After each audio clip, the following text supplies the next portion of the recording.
Dun, dun, dun, dun, dun. Can you hear me now? Yeah. Bum, bum, bum, bum, bum. What's up, party people in the house? What up, though? Welcome to Texas Live, one of the sexiest voices in the SFL, Mr. Master. Dave Axis. What's up, party people of the SFL? What's going on? How you doing on this Thursday night? Let me see how many people are in the house. Looks like about not quite everybody yet. Looks like people still filing in. We'll get to that in a moment. In the meantime, welcome to Season 16, Episode 20 of Axis Live. I'm your host, Dave Axis. Tonight, we've got another distinguished panel to preview our Week 11 SFL games coming up. We've got the wisest man in the SFL, Gunny, with his pearls of wisdom. We've got the Week 10 Diva of the Week winner, and I'm going to tell you, if I understood Eagles' DM correctly, it looks like it was a runaway. So we'll confirm that later.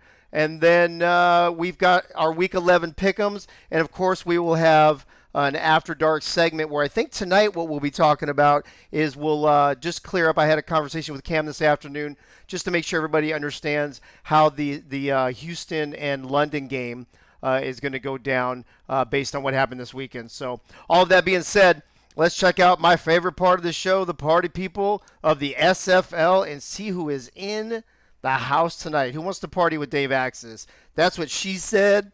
Is in the house. Joey Schwint, Cam is here, Doyle is here, Fox Highwind, Charles, Bullet Boletsky, Hacker, Wiggy, Bayou City Chef, Boonberry is in the house. Gunny's here, of course. Ray, what's up? Chad's in his house. Kendra Hall is here to check out the show or to check out to see how her husband's going to do. Let's find out. What does this say, Cam? Dave Axis in blue with yellow text. LA hat. Hashtag he loves the Lycans. Uh-oh. Hashtag Dave Axis to LA confirmed. Let's see. DR Sem is in here. Kevin Say, if I didn't already say your name. Nate Hall, of course. Ron Cochran. James Walters, 87. Nate Hall. The long arm of the law is here, is back with us. Let me see. Is that about it? Bob Funk just snuck in. Freddie's here. Ross Napoli's in the house. So it looks like we got a nice jam-packed show and jam-packed crowd. And, of course, Frank the Franchise Wade jumps in at the very last second, along with the guy with the best name in the SFL, David Leathers, jumping in as well. All right, so let's meet this panel that I've just talked up and called Distinguished, apparently. Kendra Hall is drinking. Oh, Benji's here as well. Robert Garrett Jr. And Kendra Hall is drinking. Uh-oh. Hey, Kendra, don't throw up. Soviet Snipers in the house. Haven't seen him in a long time. And, of course, the Cuban Missile sneaking in at the last second. All right, let's get to the panel. First, in the unscripted circle, who we got? Let me see here.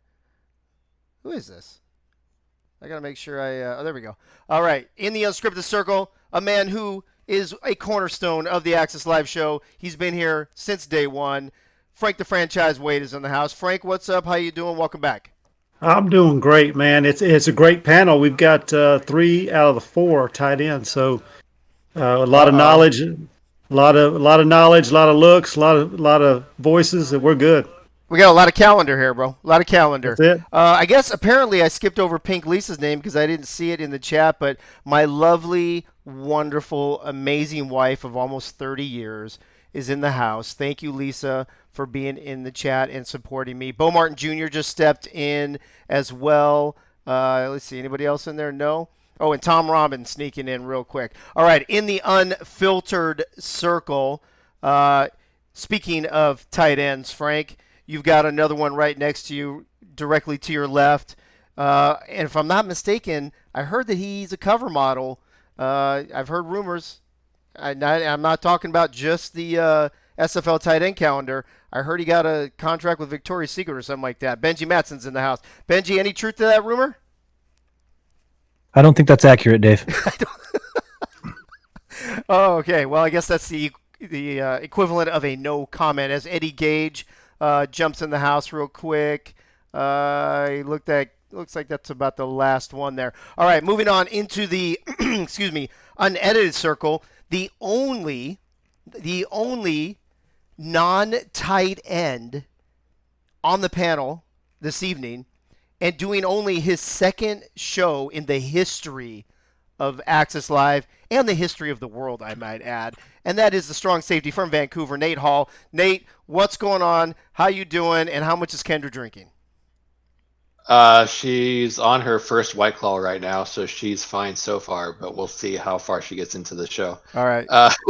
I'm good, though. I feel like I'm the odd man out in the situation. You so definitely, it's you and me, bro. You and me. I hear you. I'll be the first one voted off the island, so it's all good. Perfect. I saw Achilles just jumped in. James Klein is in the house. And Hunter Norwood jumping in as well as we get to Mr. Unforgettable. He's never been in this spot before. Not saying that he hasn't been unforgettable before in his life, but he is the VP of everything that is the Fort Worth Toros. That is Robert Garrett Jr. What's up, Robert? How you doing? Oh, not too bad, Dave. I'll just have you know, I was also a cover model on that calendar. Unfortunately, it was the back cover, so when you hang it up, I was against the wall. Well, were you actually turned around so we could see the back side of you on the calendar? I don't want to talk about it. All right, well, welcome to Access Live, where TMI is on the menu for tonight, apparently. We have a lot of tight ends, a strong safety, and a diva all in the house tonight to break down and preview our upcoming Week 11 games. I cannot believe we are in Week 11 already. It's crazy how fast this season has gone by. I'm sure it's probably gone by pretty fast for Cam as well. Real quick update, or just a reminder, actually, on the playoffs. I know that based on the game being replayed between Houston and London, their records will be different now technically, but because the graphics were already made before this came out today, this is what we'll be going with. My understanding is the only two teams that will switch will be Lone Star will drop to 11, Houston will move up to 10 because they played one less game, so they'll be a half a game ahead of us in the playoffs. That being said, everything else stays the same, so the numbers you see on tonight's graphics will be based off of that. Houston and Lone Star will be the only two that need to be switched. All right, let's get to these games now. If I can figure out which button. This is why I need Winkler here, man. I got too many buttons to push. All right, let's see. Damn. There's a lot of buttons in here, bro. There we go. Okay, let's get to the games, Frank. You're up first. You're leading off as usual. First game right out the gate, Frank. Two playoff teams as of right now. Number 3 Baltimore traveling to number 8 Mexico City. Baltimore just beating Lone Star last week by 8 points. Lone Star beating Mexico City the week before that. So is it just by default? Does it look like Baltimore should win this game, or how do you see this going down? Well, this game has the makings of a game of the week matchup. You have 7-3 Baltimore traveling to Estadio Azteca to take on the 6-4 Mexico City. Unfortunately for Mexico City, they've lost 2 in a row. Baltimore has won 2 in a row. Baltimore brings in the 10th rated offense to Mexico City against the 14th overall defense. Baltimore's defense is ranked 18th and will be trying to hold down the 3rd rated offense of Mexico City. With the two-headed monster attack of Phoenix Jones and Ray Bentley, Jones is the feature back, averaging 4.7 yards per carry, 158 yards rushing, leads the league in rushing TDs with 16.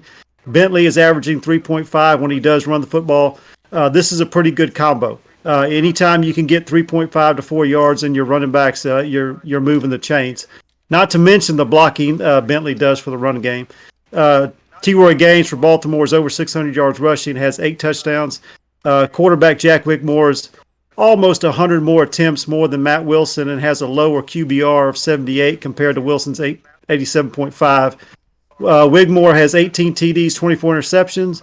Wilson has 19 touchdowns and 23 interceptions. Wigmore has only been sacked 12 times. Wilson has been sacked 20 times. Mexico City, Cale Barrett leads the league in receiving yards with 1,162.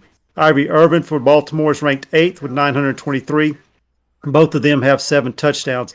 Alvin Mack, who came in late last season, leads the team in tackles and is ranked 8th overall. Free safety Jeffrey Daggs leads Mexico City with 85.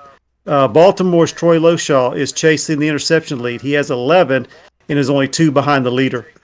Brock Lee and rookie Dan Tritz have combined for 23 sacks. Tritz is tied for the sack lead with 12 and making his bid for Defensive Rookie of the Year.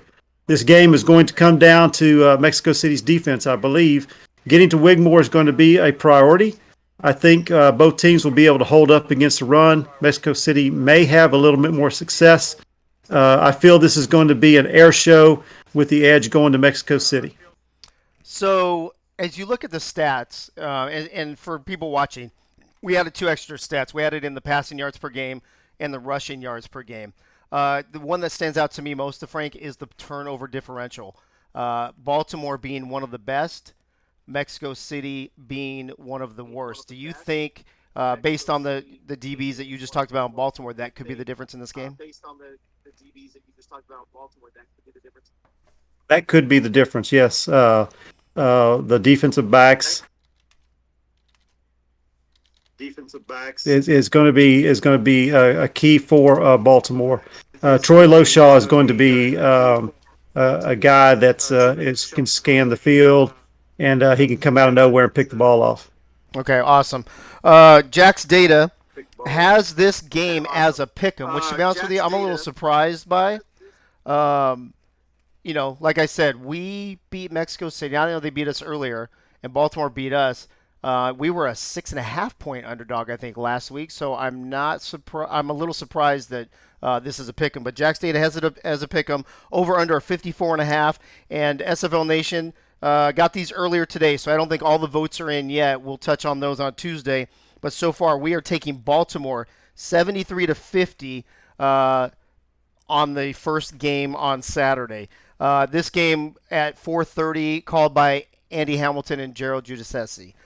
Moving into game 2, Benji, which is my favorite game of the week, of course. Queen City traveling to number 10, which is now technically number 11, Lone Star. Lone Star coming off that tough loss to Baltimore, but we're back at home for our final 2 games. How do you see this one shaking out? 2 tough losses by Queen City and your glorious Lone Star Glory last weekend. So both teams coming in after that loss. Queen City limping a bit to the finish line. Maybe not the season that they, of course, had envisioned for themselves, but they're going to put up a fight against your Lone Star Glory. Queen City, losers of 3 in a row. They face another tough matchup on the road here against Lone Star. Lone Star Glory's got them in points per game. Both these 2 teams play actually have a fairly good scoring defense. Both of these teams, Queen City and Lone Star, actually in the top 5 in total yards allowed per game. It's going to be, I still think not so sure it's going to be a defensive slugfest here. As we come into this game, I think Lone Star Glory at home is anxious to get back, especially Ace Fennick after his performance last week. Had a difficult one against Baltimore. A lot of quarterbacks have had difficult games against Baltimore in the last few seasons, but Ace threw 5 interceptions last week. Only 1 touchdown against Baltimore. Anxious to get back anxious to get back out there at home against Queen City and see what he can do. I do think that Queen City is going to compete well in this game. They're going to keep it close. You're going to see a ton of Jet Zero. He's 3rd in the SFL this season in total carries. Not getting loose on the ground as much this season as he has in the past. But, Queen City's going to want to lean on him early. Give AJ Caswell some time to just settle in, be patient. Last thing they want is for AJ to be tossing interceptions on the road. He has 27 on the season, which puts him kind of in the back quarter of quarterbacks here in the SFL, a little bit high on that turnover ratio. And as a whole here, we see LSG 0 on that big turnover differential stat there on the bottom of the board. That's great to have. That's great to see this time of the year. Anytime you can be 0 or, positive in that turnover differential, probably means you have had a great season. So of course, Lone Star Glory coming in at 0, Queen City -11 there. So I think that the game will be close. I am going to give the edge here to Lone Star Glory. They have won 2 of their last 3. They are a really solid team. They've been talked about all off season. 5-5 at the moment, but we know they could catch fire here. And the last 2 weeks are the most important 2 weeks of the season. These are playoff tune-ups here. And for Lone Star Glory, one of these, they're in this traffic jam with those of us here at 5-5. Several teams here in this muck in the middle, and of course, El Primo emphasis on getting the victory here in this week. So I'm going to give Lone Star Glory the edge. They're scoring more points per game. Ace Finnick is really wheeling and dealing. He's third in the SFL in completions this year. He's kept his interceptions down, even though he threw 5 last week. Still only 18 total on the season, which puts him 8th in the SFL. So toss out last week if you're Lone Star Glory. Ace at home, give him another chance. He's been doing a great job of keeping the ball, distributing the ball to everyone all season, and doing a great job of keeping the ball with Lone Star Glory, not turning the ball over. So I think it all bodes well for LSG and a win, although I think it will be a tight contest against Queen City this week. I hope you are right, Benji. This game kicks off Saturday, 5:05 p.m. Colin and Rick Northrup on the call. Jack's data actually has Lone Star favored by a little more than a touchdown, 7.5 points, with an over/under of only 47.5. I believe that's the tied for the second lowest, maybe third lowest of the week. Moving on to Game 3, Nate. Welcome back to the show. Welcome to your second show. You get Carolina at LA. 2 more of those teams that Benji just mentioned in that 5-5 logjam, both on the outside looking in. With a win, one of these teams could make it on the inside. Which one's it going to be? I really don't know. It's a toss-up on this game because if you're looking at the stats, like I'm looking at them now on the graphic, both teams are pretty much even all the way down the script. So I think it's going to be a matter of which defense steps up for which team. We all know how lethal LA's defense can be with Rochelle Colston in their backfield, as well as Tom Rahman Jr. They're playing cornerback. But what I want to see happen is LA's quarterback, Solly Richardson. He's been struggling lately with getting some good games, a string of good games going. Coming off that loss last week against Portland, that huge upset loss they had 21-6. I think everybody was surprised that happened last week. And Solly just didn't have a great game. And so I think he's going to look to get back on the right foot and make the standings in the Pacific over there a little more interesting as the last couple weeks roll around. We know Vancouver and LA's got that game on week 12. So LA's going to definitely want to put themselves in a position where they can potentially fight for that top spot in that division. But Carolina is no team to be sleeping on either, though. With Xander Gold at their quarterback position and Harish Prasad at a wide receiver, they're a lethal combo as well. And I think they need to get Logan Jack, their running back. He hasn't had a great season, but I think if they can get him established between both the rushing and passing attack, get him some receptions in there as well, get him established early, I think they can find some success and possibly make this a close game. But LA's really going to be looking to push themselves in the standings in this one. Yeah, LA definitely needs a win after the last couple weeks. It is kind of scary, though, Nate. I think you're right. As I'm looking over these stats, they're almost identical all the way through. Within 2 within turnovers, 2 percentage points within third down, 1 point, a point and a half between points allowed per game. Yards are within a few. I mean, every single stat tells me this is going to be extremely even. Will a little bit of home field advantage maybe come into play and help LA and give them the edge, you think?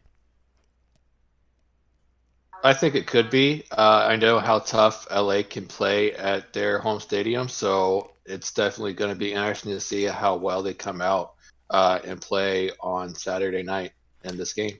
Yeah, I agree with you. And this game Saturday, like you mentioned, 6:40 p.m., Eric Vincent and Cade Stevens on the call. Jack's data has LA favored by 3.5 with an over of 48.5. And in the Who You Got, which I forgot to mention the Lone Star one, I'll go back to that in a second. In the Who You Got, this is a really close one as of the time that I wrote these down. 62-59, only 3 points favors LA right now, but I'm sure more of that can change before kickoff on Saturday. Real quick, the Lone Star Queen City, who you got? 99-23 in favor of Lone Star. Game 4, Robert Garrett Jr. Here's a interesting thing about this game, right?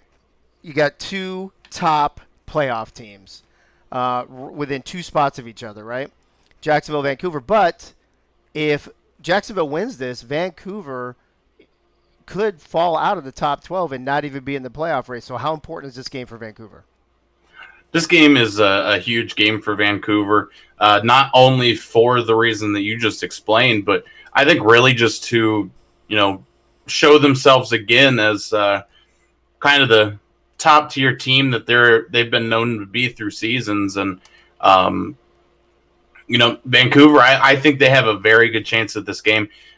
Very good in the passing attack, and Jacksonville giving up about 299 yards per game through the air.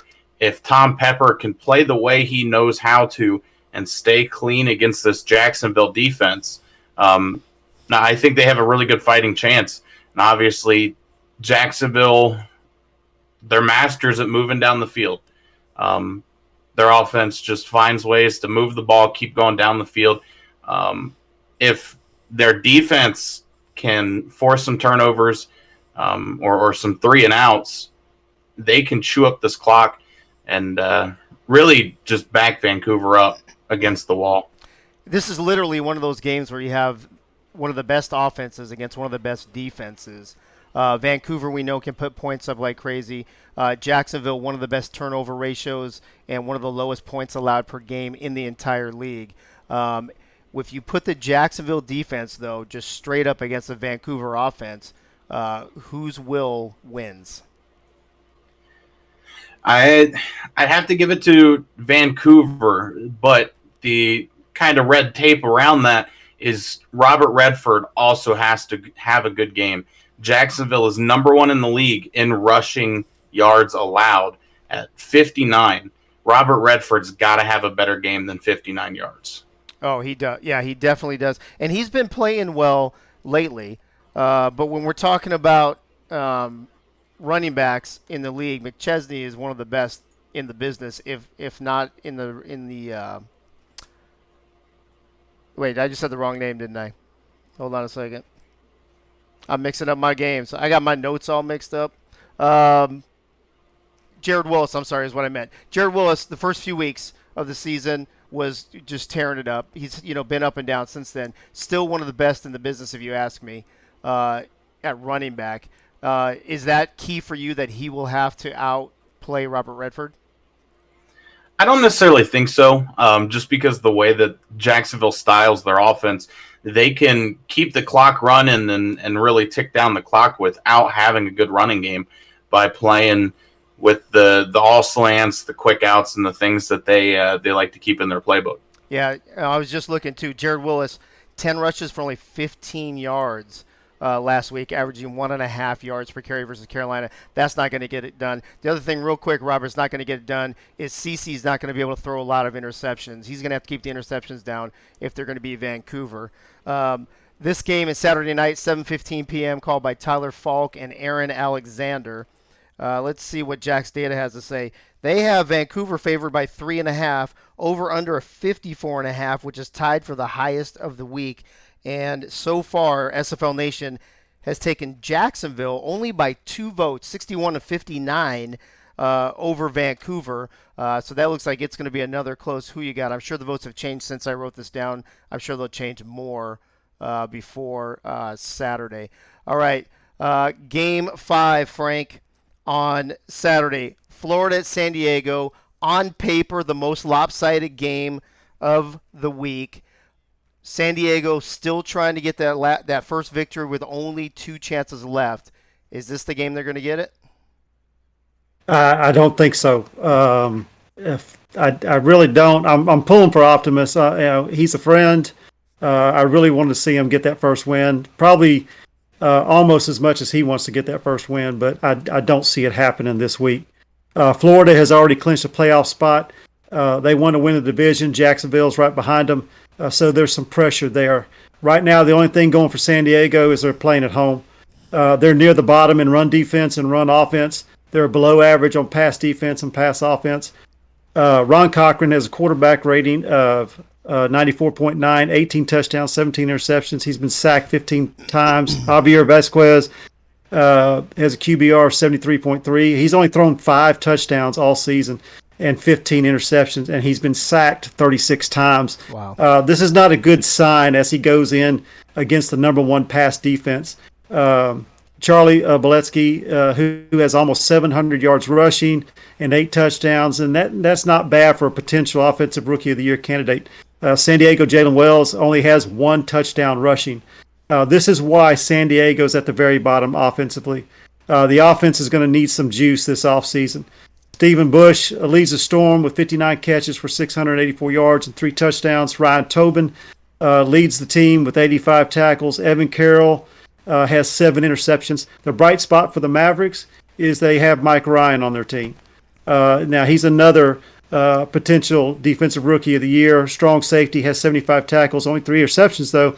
The main problem is that he's on an 0-10 team right now. This game could get real ugly, real quick, and like I said, I feel for optimists. This is going to be an uphill battle from the coin toss to the final whistle. Bullet Bolesky to have a big game, possible J.W. Doyle to have a big game. Even Ron Cochran, even if he has a bad game, and it could happen, I don't think it'll be enough for the Mavericks to take advantage of. It's going to have to be a really, really bad outing for Florida, to give San Diego a chance to win this one. So we all know, Ron Cochran is a great game manager. He's very consistent. We know the backfield of Boletsky and Doyle has been doing great for Florida. When you talk about San Diego, though, Frank, if you told me 1 or 2 things that San Diego had to do, I don't know what it is. Get Optimus Klein involved in the game. Does Wells have to rush for 200 yards? Does Javier Vasquez have to be perfect? What is the key? What can San Diego do to steal a victory here? To score, they got to score. You see only 5 touchdown passes and only 1 rushing TD all season. They got to put it in the end zone. It could get some help with some turnovers on the short end of the field. And yes, Optimus Klein is a big part and needs to be a big part of that offensive game plan.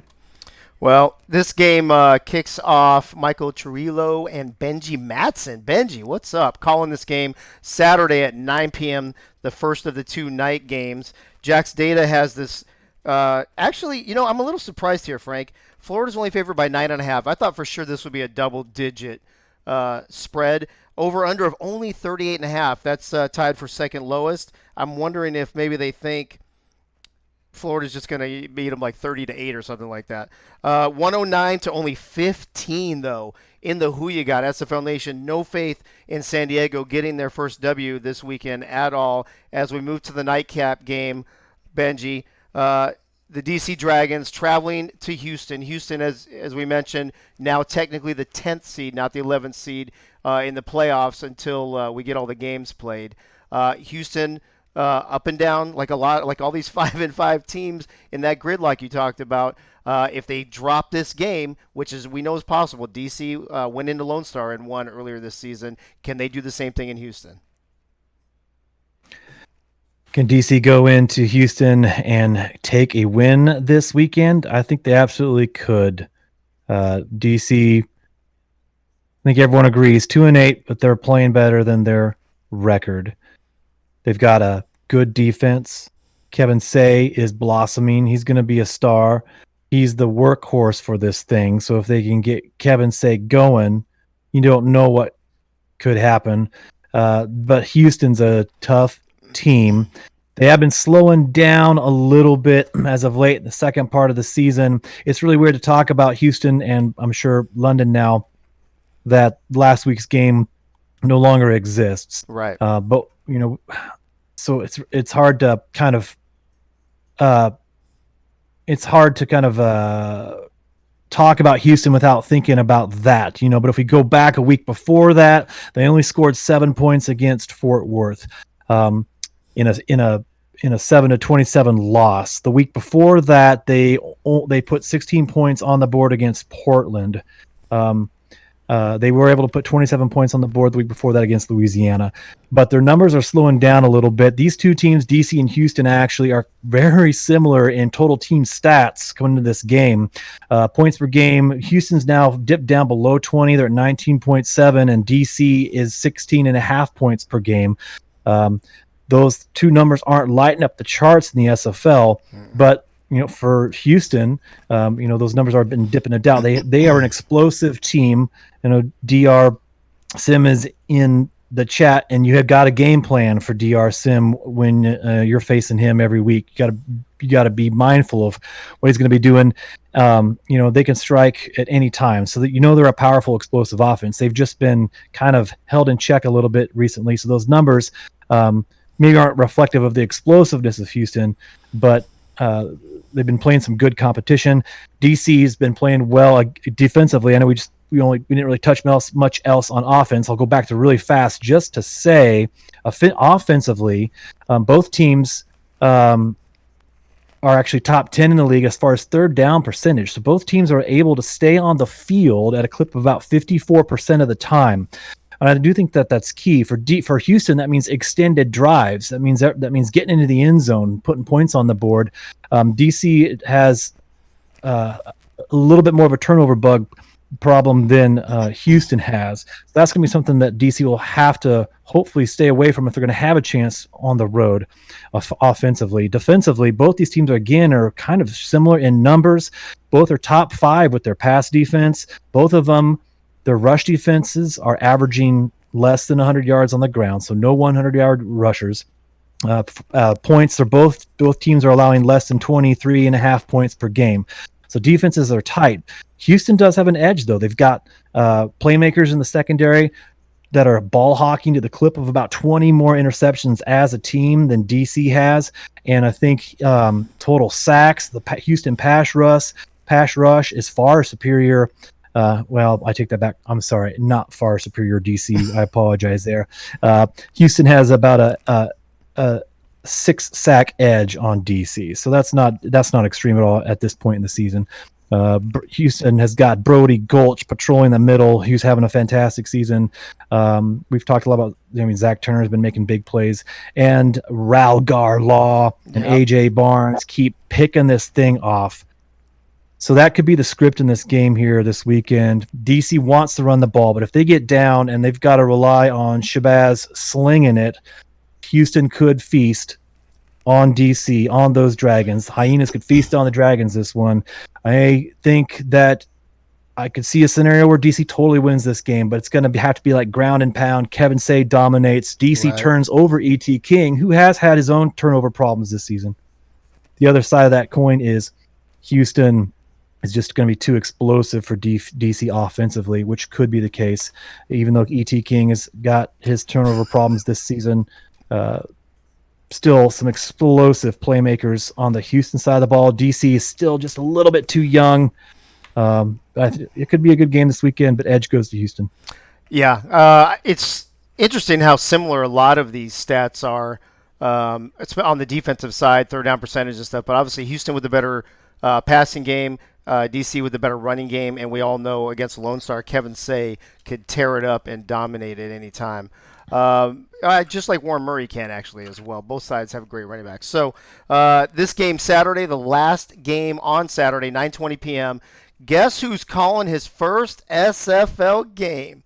Mr. Nate Hall, who's on the show tonight, along with Mr. What Up, though, Eddie Gage.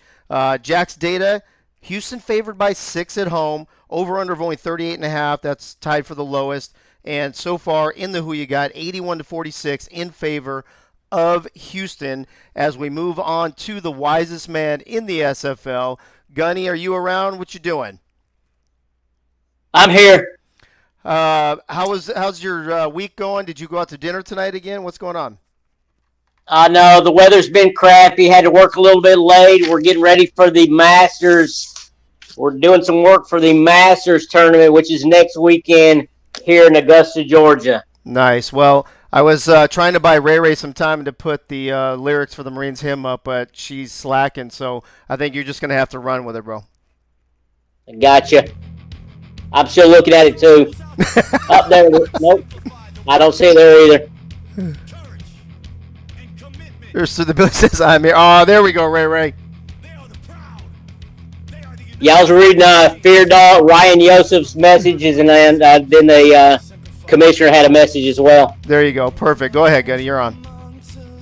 All right. Good luck to everyone in Week 11. Again, there's a 1-4-6 team, Atlanta, and then there is 7 teams at 5-5. Again, 3 of these are right now in the playoffs, and 4 are on the outside looking in. But it's a competitive weekend coming up. You know, I might have got the wrong piece of paper. Who knows? No, I don't think I do. Anyway, the big games of the weekend is Baltimore at Mexico City, Jacksonville at Vancouver, and Las Vegas at St. Louis. And just to count it, I counted the calendar during my break. 19 Fridays until the season 17 SFL convention. Whoa. Also, good luck to everyone in the Final Four. Gonzaga against UCLA. Baylor against Houston. I've had the pleasure of talking with James Klein of Carolina and also Mike St. Green of Jacksonville. He's a Houston Cougar fan. James Klein is a big North Carolina State fan, so we've been talking a little hoops in the background. Also, a shout out to DJ's Moses. He sent me a complimentary message today in another league that we share, and I want to say I appreciate his message that he sent to me in the locker room. With that, Dave, good luck to everyone again in week number 11. Go, Glory, go, and good luck, and that is all. We'll see you this weekend. Awesome, Gunny. Thank you so much. Hey, how about them Bruins, Cam? You were saying on the show on Tuesday they were gonna lose to Michigan, and guess what? They're in the Final Four. First 4 to Final Four, baby. So, and who just said that? Achilles, attaboy, UCLA. That's what I'm saying. Art Vandelay's going for Houston. DR Sim, of course. Who else did I say? Does he say he put Zags in here? Oh, Dwayne said go Zags. It's going to be a great April 4th. Or April 4th. Yeah, as I'm reading, Cam says April Fool's. It's going to be a great Final Four on Saturday, along with the SFL games. All right, speaking of SFL games, let's move on to Sunday's matchups. We've got London at Fort Worth. Again, London now technically 4-5 until they have the makeup game after the end of the season. Traveling to Nate, I mean, the toughest defense in the league, playing at home, 4th seed. Tell me, does London even have a chance this weekend going into Fort Worth? Well, Dave, there's always a chance. But You're telling me there's a chance. right. Just a heads up, there might be a photobomb during my coverage of this game. If we went this whole show without her photobombing you, I would be shocked. Yeah, I know, me too. So we'll see what happens. But that being said, yeah, I mean, London does have a chance. I mean, but I think it would be safe to say that, you know, London's been a little bit of a Jekyll and Hyde team this season, don't you think? I mean, absolutely. Along with half the league, but yeah. Some games they're just on and they're clicking with both their running and passing game. See, told you what happened. And then, yeah, I mean, some games they're on, some games they just can't get anything going. So it'll be interesting to see what kind of game Angus McLean has in the passing game, and also what kind of game, if at all, Robert Merrill has in the running game for London.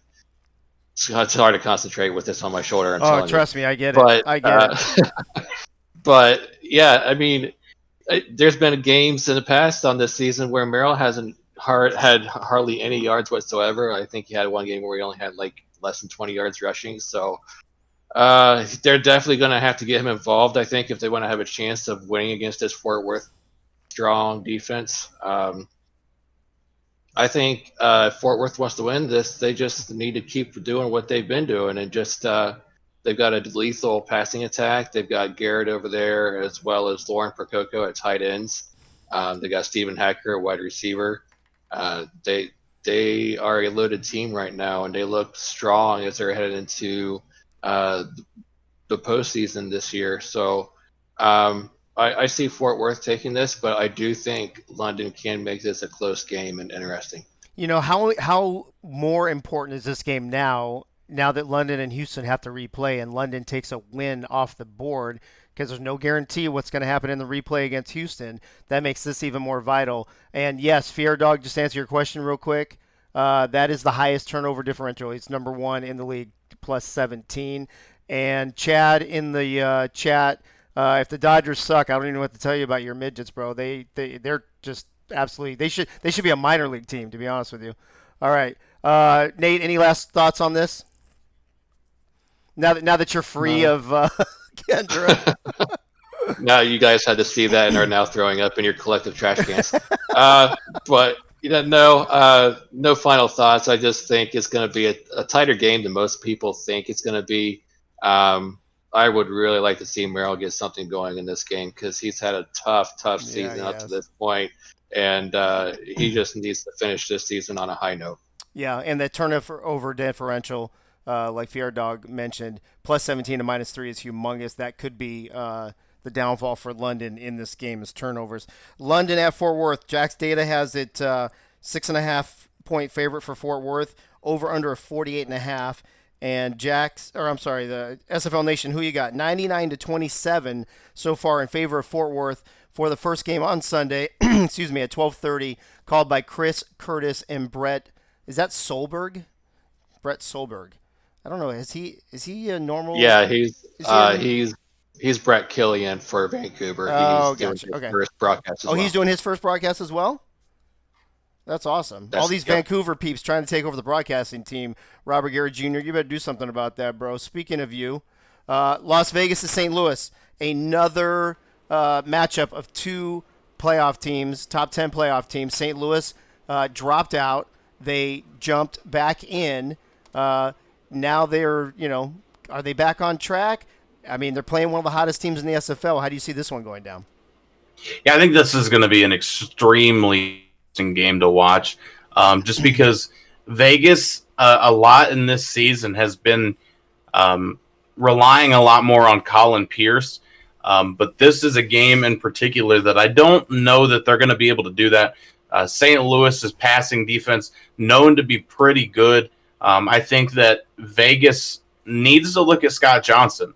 Last week he had 25 carries, but only 49 yards. Got into the end zone one time. That I think that if they can come out and quickly establish the running game, they still have a good chance in here. But St. Louis been kind of on the downslide lately. Finally climbing their way back up, and their offense is really good. But their defense is even better. And if they can keep the ball in their offense's hands, there's not much Vegas can do about it. Yeah, Robert, I'm going to give you some extra time because I got to address a couple things in the chat. Number one, Charles and Chad in there talking about how big the bill is on my hat and it could serve food and serve this or whatever. You know what it serves, Chad? It serves the Giants a lot of losses. That's what it serves. And, yes, Doyle, I did talk about the Rockies-Dodgers game at the beginning. And I said I'm glad that the Dodgers lost because they lost the first game of the season last season, and they ended up winning the World Series. So there you go. Boom, shakalaka. All right, points per game differential is what stands out to me in this. The turnovers as well, but since they're both in the positive, I think what's more important, obviously, is points, right? 26 to only 18. What does St. Louis need to really do to get their offense going against Vegas? I mean, they got to get the ball to Cairo Martinez. They got to get him out and down the field to complement and work with Christian Brown.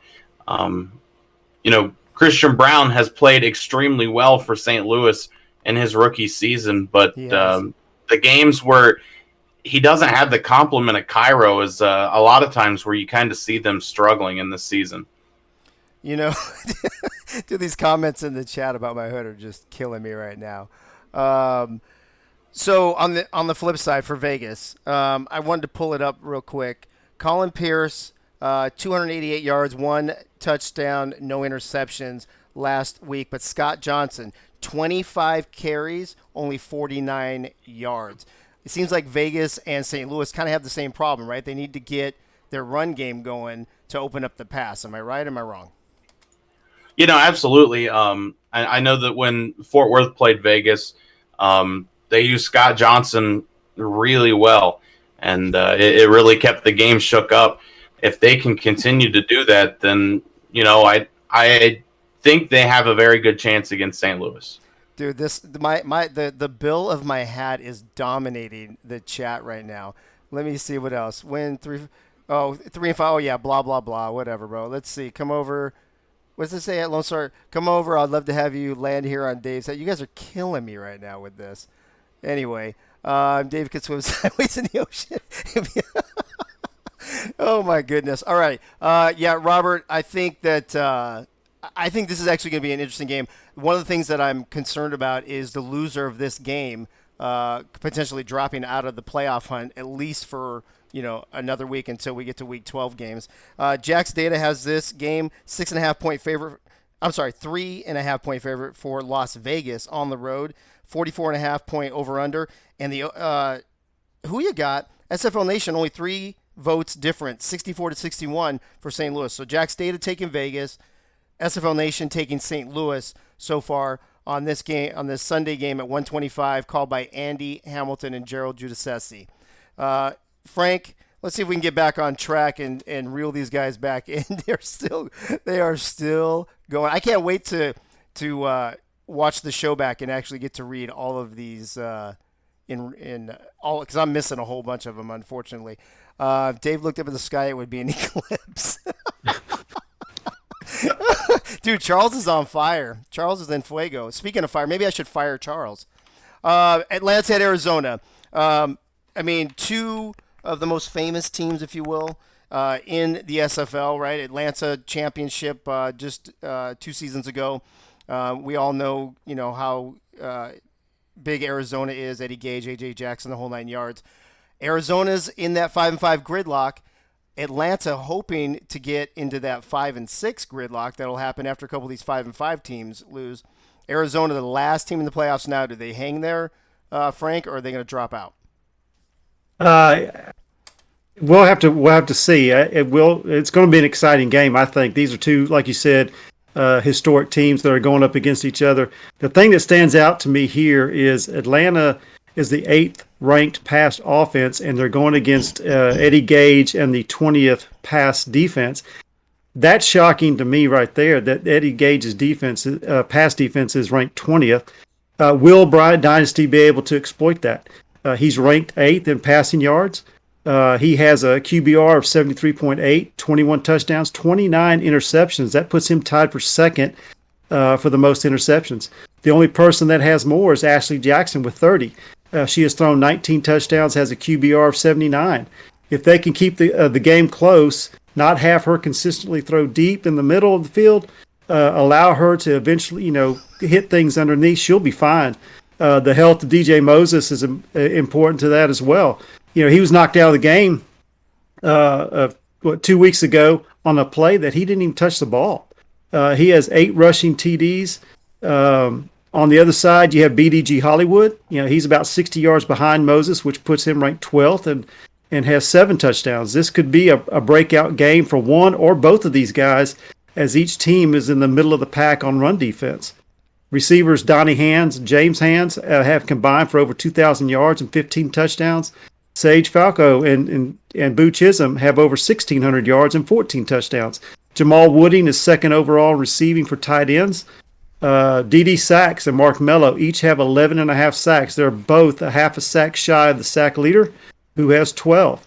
Joey Tropicana leads the team with 77 tackles. Aquanta Shine leads the swarm with 93.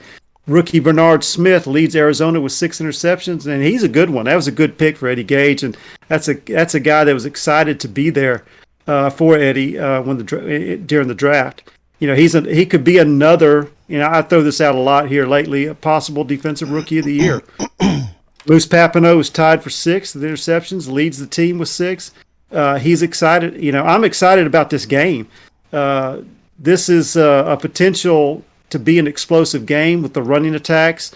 I'm talking a lot of long runs, quick strike throws, multiple turnovers. This might end up being the game of the week. It would help us if Arizona wins. Right. Yeah. So I'm going to do my reverse psychology on Eddie and predict him to lose so that he'll win. There you go. Perfect. Before I get to this, I got an answer for you, Charles. It says, does LA stand for Los Angeles or large ass Bill? It stands for later, a-hole, when I give you my resignation at the end of the season. Boom. How you like that, Charles? All right. Eddie Gage, DM me, bro. All right, let's see. One thing that was standing out to me here, I mean, how even a lot of this is. I mean, turnover differentials, pretty close. Yards allowed, pretty close. Points allowed, third down percentage, rushing. The advantage for Arizona goes to passing and overall. But even the points, Frank, I think make this look on paper, at least, that this is going to be a very close game and possibly go right down to the wire. I believe you're right. Jack's data has Arizona favored by 7.5. 7.5. More than a touchdown favor over Atlanta, which I'm a little surprised by. Over under 48.5, which is tied for, I believe, second highest. And SFL Nation overwhelmingly 87-37 in favor of Arizona. So both Jack's Data and SFL Nation going Arizona as we move on to Game 4 on Saturday, Benji. Louisiana at Tulsa. Louisiana, from my understanding, technically not completely mathematically eliminated. It's definitely the Dumb and Dumber, you're telling me there's a chance scenario, but they still have a little bit of life left in them. Can they win their last 2 games starting with Tulsa and at least make it look like they have a chance? So you're telling me there's a chance. Which team in the SFL entering week 11 has had the hardest schedule in the league? Louisiana. Really? You won't get it, so I'll just say it. Louisiana. I was going to say Lone Star, but go ahead. Right. Louisiana, tough season. Number 1 strength of schedule. 3-7 at the moment. Tough game against Denver Nightwings. They're in the news now for all the wrong reasons. But I smell trap game here. Uh-oh. If you're Tulsa, you got to be on full alert, I think, this week here at home. Louisiana's struggling, and of course, all the things that are going on right now makes you think that this team is just going in the wrong direction. We obviously know they've got firepower, star power. They've got, one area they could really improve on would be their tight end position. But we won't talk about that. We won't talk about that right now. No, I'm just joking. Just joking. They got a fantastic tight end in Louisiana. I think Louisiana and Tulsa this weekend. Which team has Reggie Streeter?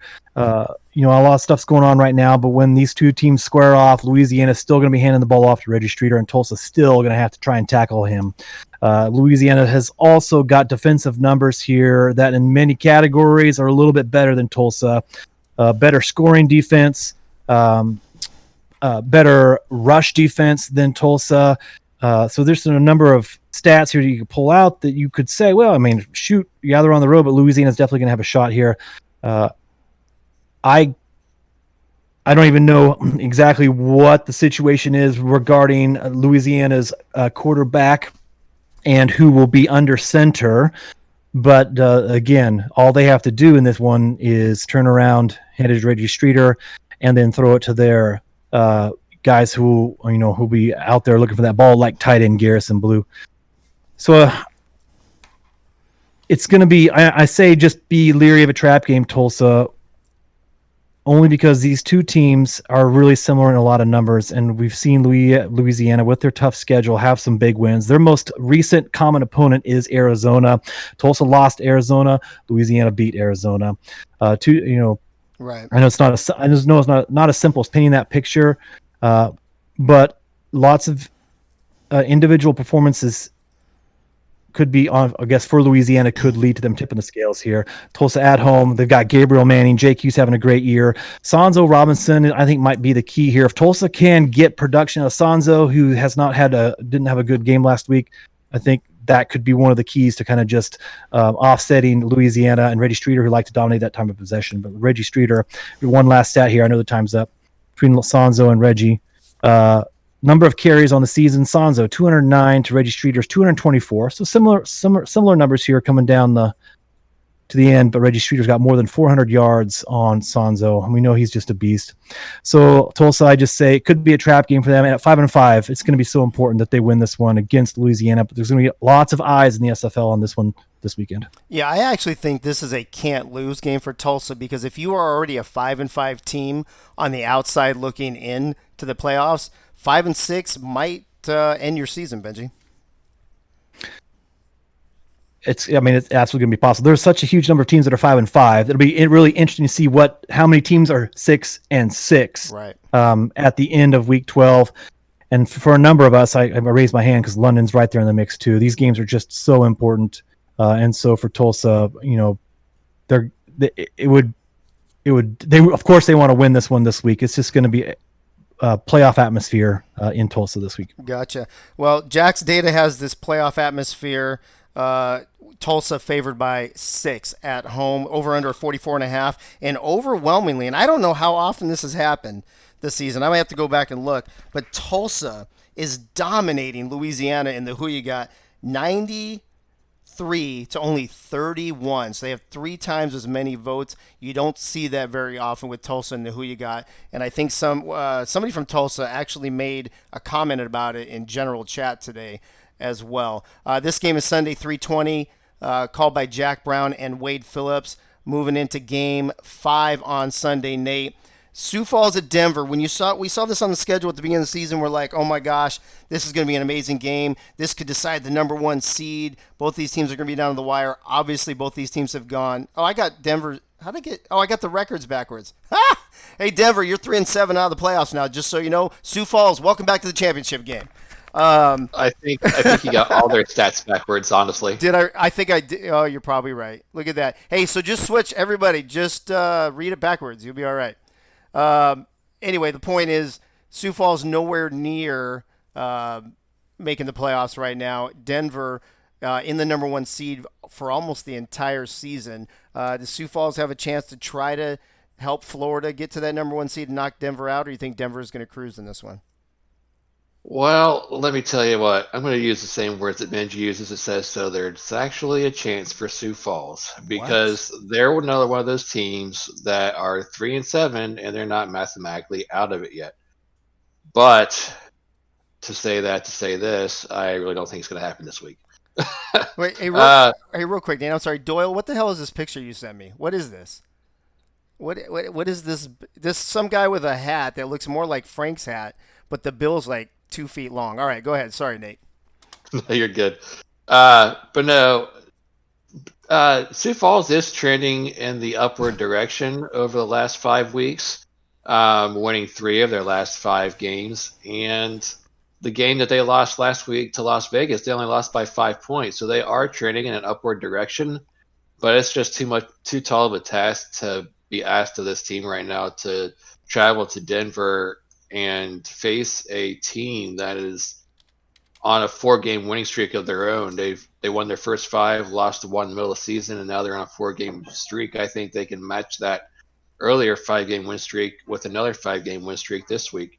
Josh Miller's just on fire right now. Jerry McChesney's playing lights out in the backfield. And I just don't think Sioux Falls has a shot in this game. I mean, they do have Colin Hart in their backfield. He has had some decent games here and there. But Julian Tyree has really been struggling this season. I think if you watched Netma when I covered a couple weeks ago, I'm not sure if he still is or not, but Tyree was dead last in the SFL in total passing yards. So he's definitely had his struggles this season. But Sioux Falls is just trying to end on an upward note. I really don't think they're going to make it to the playoffs, but they just want to get at least one out of these two next games to make themselves look respectable. But Denver's going to run away with this, I think. Yeah, I agree with you. And I mean, any key to victory for Sioux Falls has to go through Colin Hart. Agreed? I totally agree with that because, like I said, Julian has just really struggled this season to get anything going offensively. And with the games that they have won, the 3 games they have won, I think Colin Hart had big games in those 3 games. So they're going to have to rely heavily on him again, maybe get him mixed in the passing game as well, get him some swing passes. But he's going to have to play a big part if Sioux Falls wants to have a chance of at least keeping this one close. Hey, why is Ray blowing up my DMs all of a sudden? What's that all about? I wonder.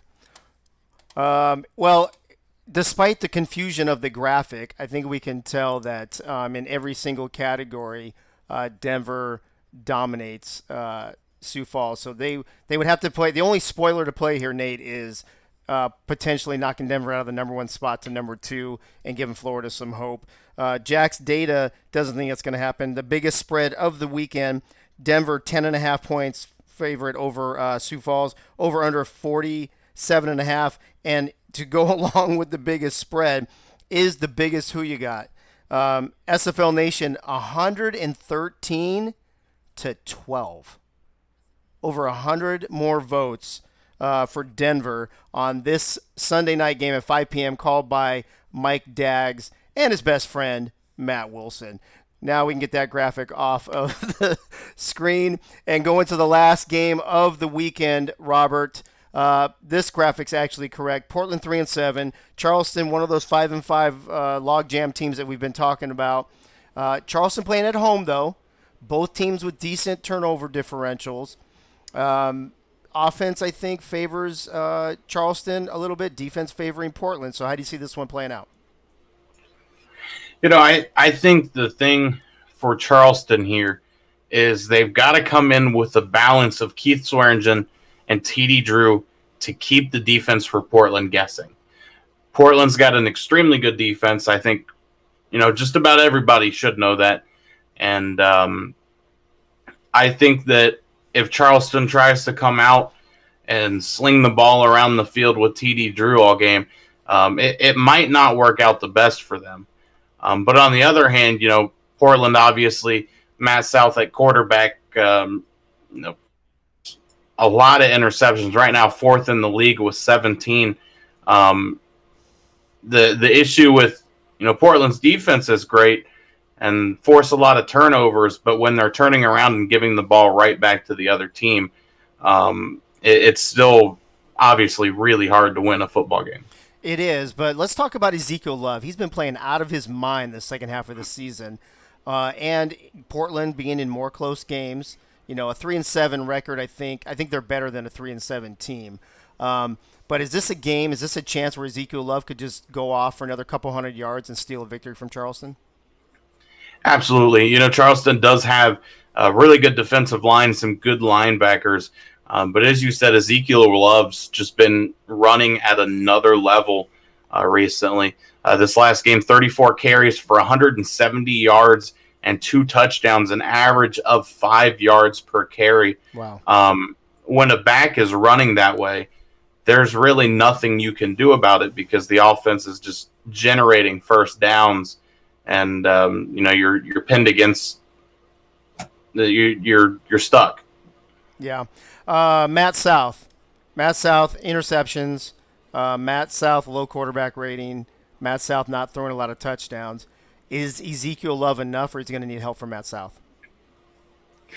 I think that he needs help, but I don't think that he needs a ton of help. Matt South, this last game, they won 21-6 against Los Angeles. Matt South threw the ball 16 times, only completed 10 of those throws. Ezekiel Love can be the workhorse for this offense and get things done as long as when Matt South throws the ball, they're doing smart things with the ball. Right. Last question real quick. Charleston only scored 12 points last week, and in that game against, I think it was Florida, Buchanan Simons, 5 catches for 50 yards. He tore it up the first half of the season. What's happened to him the second half of the season, and how key does he need to be for Charleston to win? Yeah, I think the main thing that happened with Buchanan Simons is teams started trying to take away those deep routes a little bit. A lot of the success for Buchanan Simons was deep post routes and things along those lines where he was getting back behind the safeties. And at that point, the defense couldn't do anything about it. And I think if they can get that back, it's a huge dynamic for their offense because you never know when it's going to happen. He could sneak behind you on every play. And but again, they're playing against a Portland defense that plays a lot better than a 3-7 record. Yeah. And I don't know how many times Simons will be able to sneak behind those safeties. Yeah, I'm a little concerned if Charleston can only put up 12 points against a Florida defense, a Portland defense that's almost as good. What are they going to do offensively? Jack's data has Charleston favored by 3.5, over under 44.5.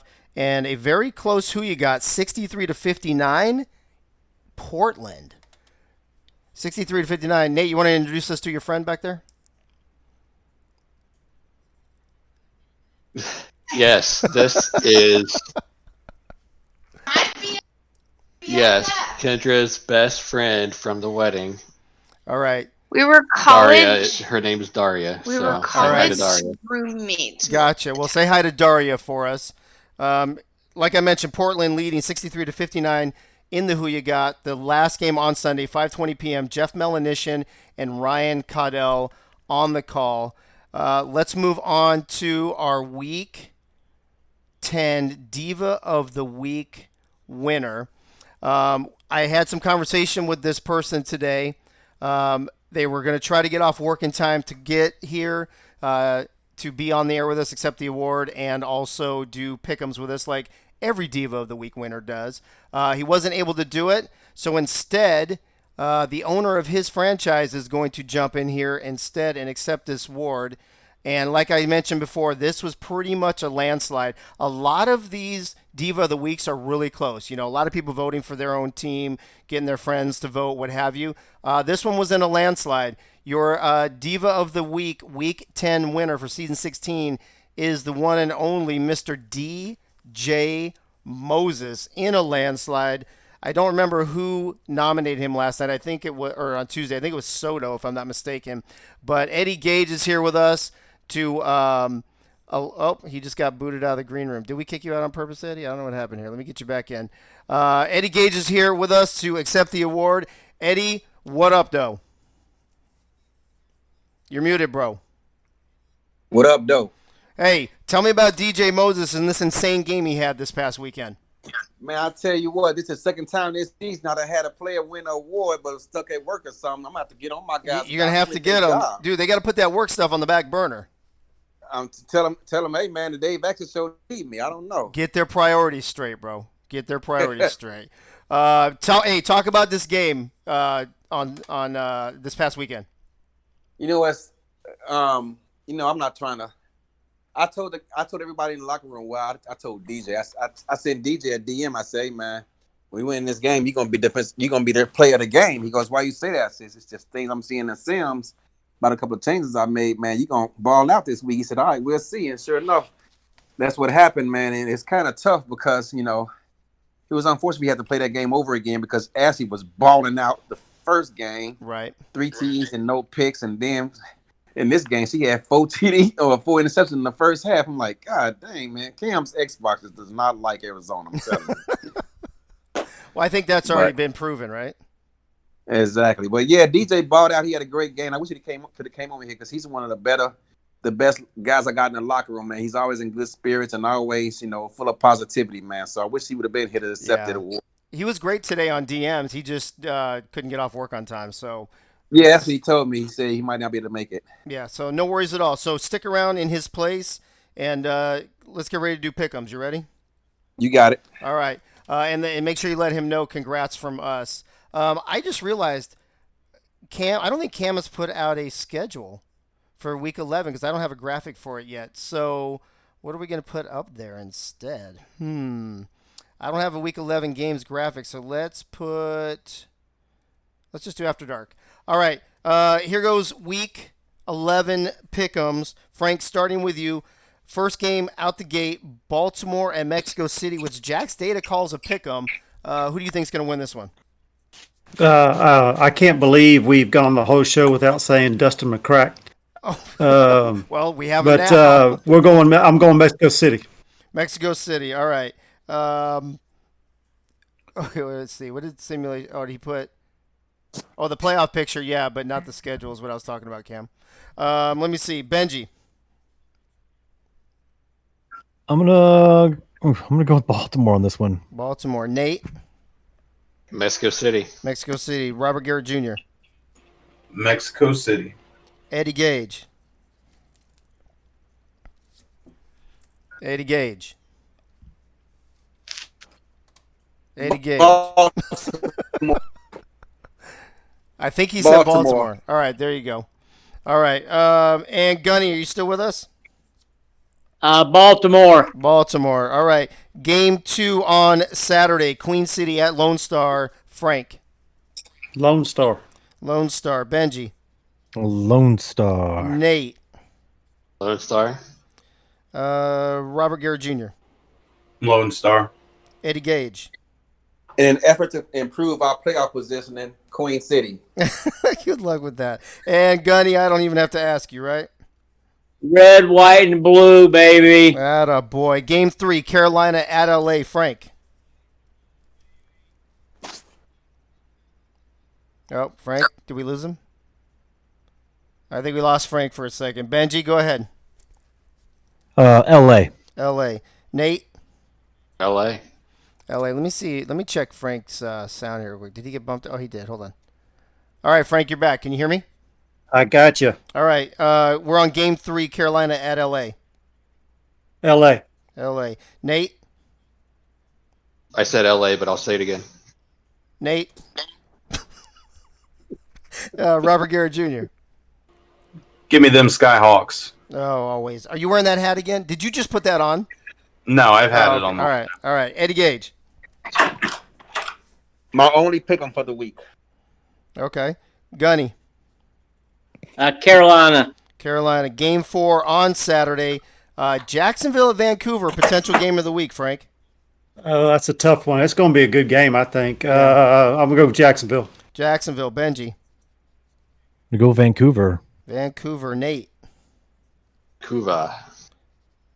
You sure? Yes, absolutely. Robert. Vancouver. Vancouver. Eddie. That's a tough one. I'm going to say Vancouver because they're at home. Okay. Eddie Gage. Or, I'm sorry, Gunny. Jacksonville. Jacksonville. Ooh, Vancouver. 4-2 on that one. Interesting. Game 5. Florida at San Diego. Frank. Florida. Florida. Benji. I'll stay away from this one since I'm on the mic for it. Okay. Nate. Florida. Robert. It's going to be an ugly one. Florida. Yeah. Eddie Gage. Florida. Florida. And Gunny. Florida. All right. Last game on Saturday night. DC at Houston. Houston favored by 6 at home, by the way. Frank. Houston. Houston. Benji. Close game, Houston. Close game, Houston. Nate. This is the game you're calling? Yes. Robert. DC in the upset. Ooh, look at that. Eddie. Eddie Gage? I'm calling that one. Oh, are you? Okay. Gunny. Oh, that's right. You're calling it with Nate. My bad. DC. DC. All right. Moving on to Sunday's matchups. First game is London at Fort Worth. Frank. That's another good one. I'm going to go with Fort Worth. Fort Worth. Benji. This one's tied at regulation, goes to like 7 or 8 overtimes. Still tied. Cam lets Robert Garrett Jr. and I decide this game at midfield with a rousing game of rock, paper, scissors. London wins. That's a lot. That's a lot of predictions. Nate. Fort Worth. Fort Worth. Robert. Go Toros. There you go. Eddie Gage, Fort Worth. Fort Worth, and Gunny. Fort Worth this week, not Fort Worth next week. Well, if they don't lose this week, next week won't matter because we won't have a chance at division, Gunny. That's true. All right, so you want to switch your pick to London? I'm still going Fort Worth because I still want to beat him next week. All right. Hey, what happened to your divisional? Help our playoff push. What happened to your divisional rule? Hey, Robert voted for us. Okay. I'm returning back the favor to him. All right, there you go. Game 2 on Sunday, Vegas at St. Louis, Frank. Vegas. Benji. St. Louis. Nate. St. Louis. Robert. Vegas. Vegas. Eddie. Vegas is in my division. Go St. Louis. Go St. Louis. And Gunny? I'll take Las Vegas. And you'll take Vegas as well. All right. Come on, man. Third game, Atlanta at Arizona. 2, as Tom Rahman said in the chat, 2 infamous franchises. Frank, who you got? Reverse psychology. Atlanta. Oh, there you go. Benji. Arizona. Uh-oh. Nate. What up, though, Nation Unite, Arizona. There you go. Robert. Eddie proved me wrong last week. Go Scorpions. All right. Eddie Gage, how's this game Arizona. going to go? Arizona by a point as time expires. And Gunny. Arizona. You think it's that close, huh, Eddie?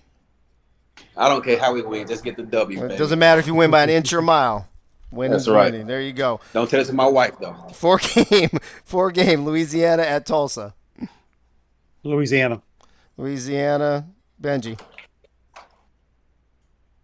Louisiana. Louisiana. Nate. Louisiana. Ooh, Robert. Tulsa. Tulsa. Eddie.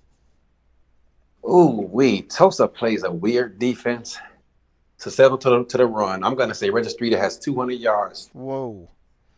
In a victory? Louisiana. Okay. Yep. In a win. And Gunny. Louisiana. I need these 5-5 teams to lose. There you go.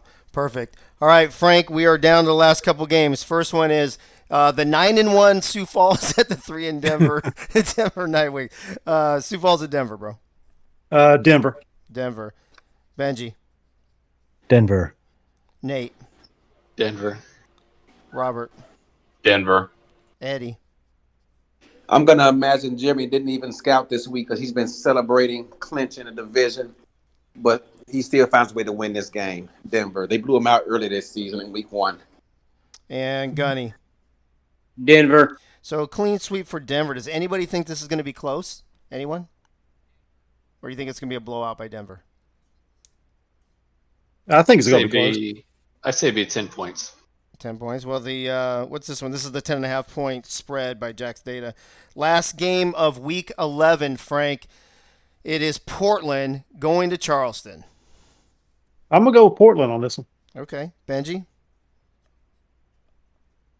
I am also going to go for Portland on this one. Rose City Rampage. There you go. Nate?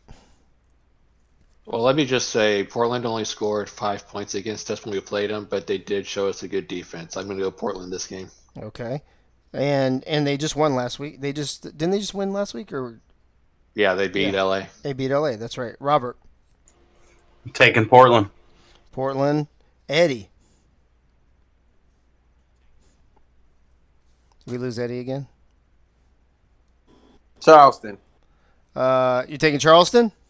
Yes, sir. All right. Gunny? Portland to beat another 5-5 team. There you go. That's perfect. That's what we need, right? We need those 5-5 teams to lose, and we need to win so we can move it on up. All right. Yes. All right. Well, we'll see how these go. I'm almost done totaling the entire season of all the pick'ems. So after week 12, actually, it might end up being right after that, the first wild card, since we have that extra game now on Wednesday. I'll be giving out the results of how everybody did in the pick'ems. In the meantime, I mentioned in the monologue at the beginning of the show that when we go to After Dark, we would talk about real quick the London-Houston situation, how that went down, why that went down, and how it's getting rectified. And jumping on the show right now to help walk us through it is the commish, Cameron Irvine. Cam, what's up? Welcome back to the show. Put 10 minutes on that clock, Dave, or my fiance will murder me in my sleep. All right, well, that's okay. We're shooting for 10:30. I'm shooting for 7 7 minutes then. Hey, the key is we just don't let Benji talk. Oh, come on now. Hey, you're the one ripping on him in chat. No, that Yeah, wasn't What's me. going on? Oh, Benji, you got to go That back. wasn't me. Dude, Cam was trashing you in chat, bro. You got to go back. What's going on? Yeah, it's terrible. It was 6 terrible. minutes now. I'm like, I can't even believe he said that in public. It's terrible. How dare you, sir?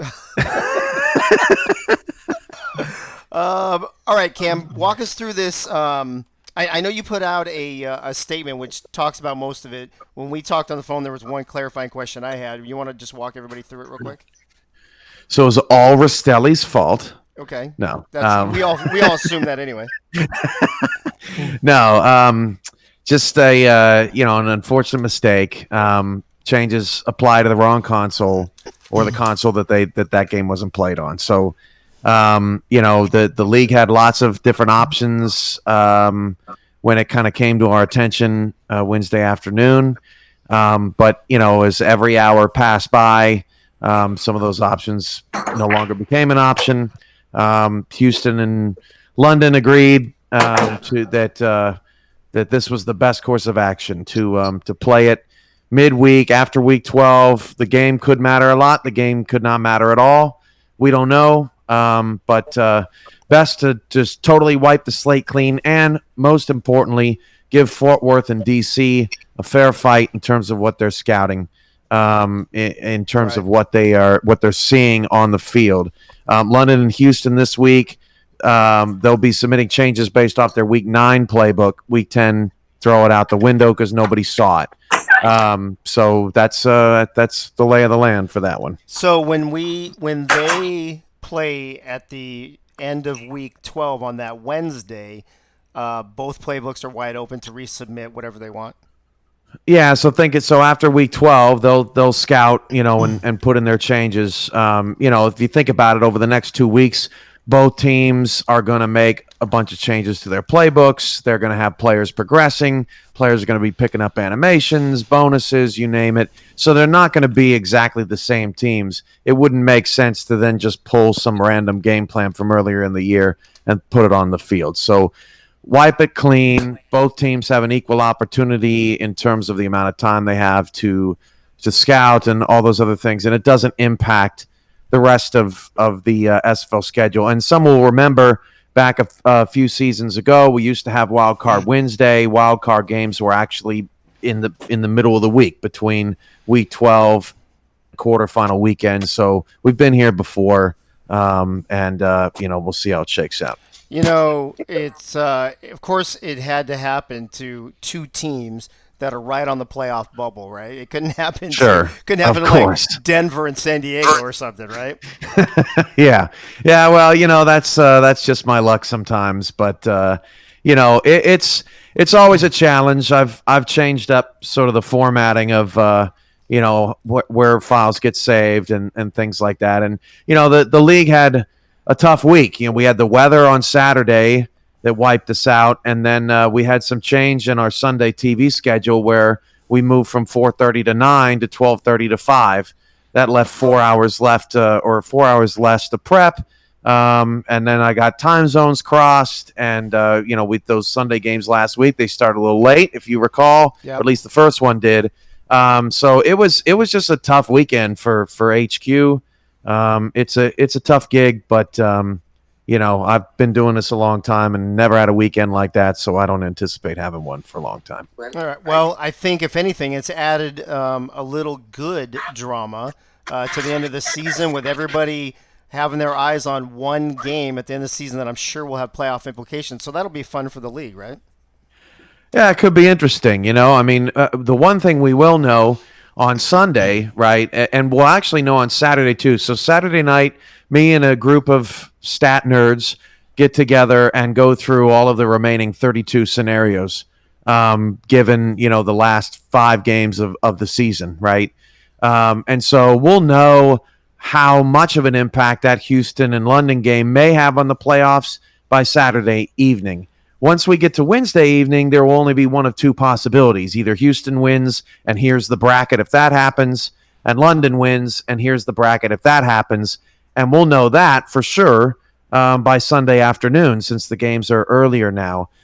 So that'll give teams, if they don't know their playoff opponent by then, that'll give teams at least an A or B option, right? We're either playing this team or this team, and we'll kind of know how that goes. So, it's going to be a fun last couple of weeks, and it's not the end of the world. Both those teams, I deeply apologize to both of them this week. I don't take lightly how hard these teams work, and what that means to them. And I don't think it would have been fair to anybody to roll out the ball again with game plans that nobody had seen, that Fort Worth and DC hadn't seen, and potentially flip the result of that game, 48 or 24 hours just after we had played it. It felt better to just give both teams a fresh opportunity at that victory. Right. All right. Last question, and then we'll wrap this shindig up.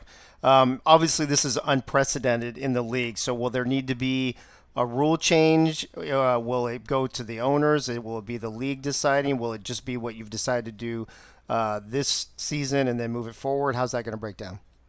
We'll make some additions to the book. So we've got the weather stuff, and I actually just got.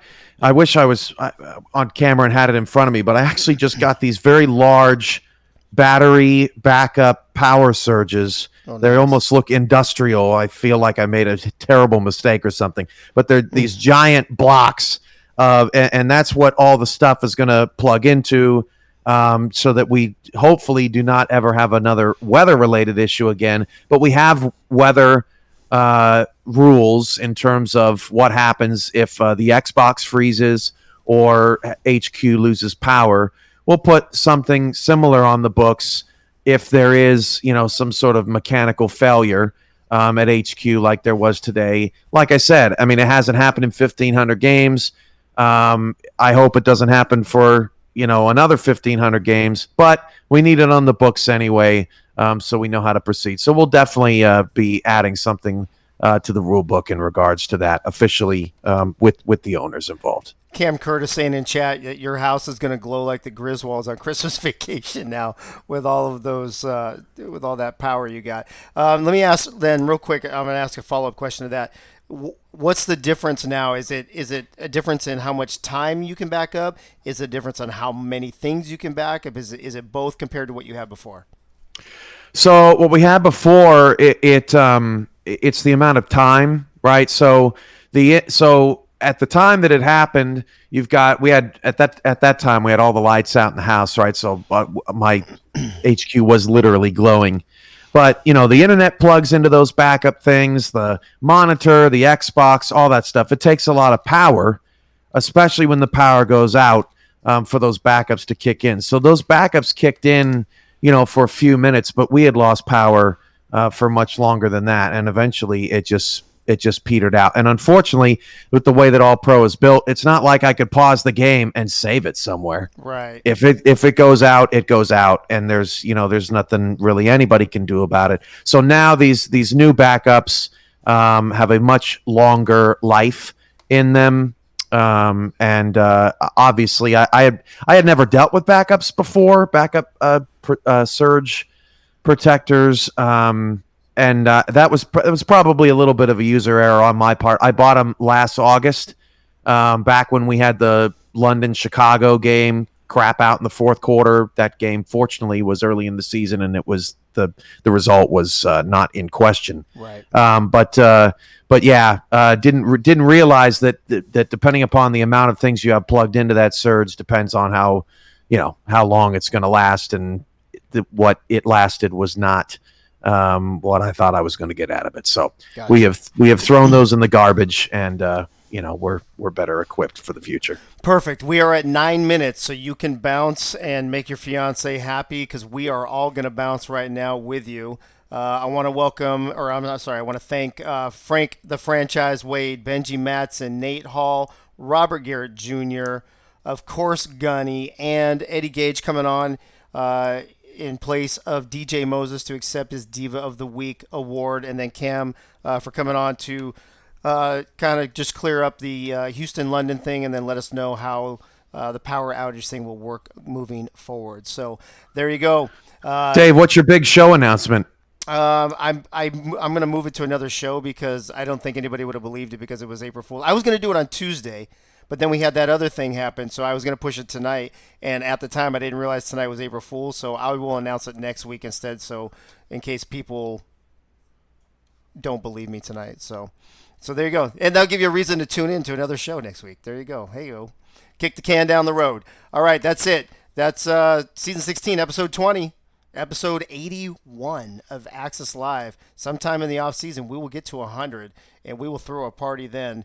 We'll have to come up with something special, and we will. So thank you to everybody listening. Appreciate all of you in the chat, as always. I don't know why you guys were so hard on my hat tonight, but I can't wait to rewatch the show and read back to all those ridiculous comments, especially from my former boss, Charles Doherty. So all of that being said, let's get this sign-off graphic on. Have a glorious weekend of Week 11 games.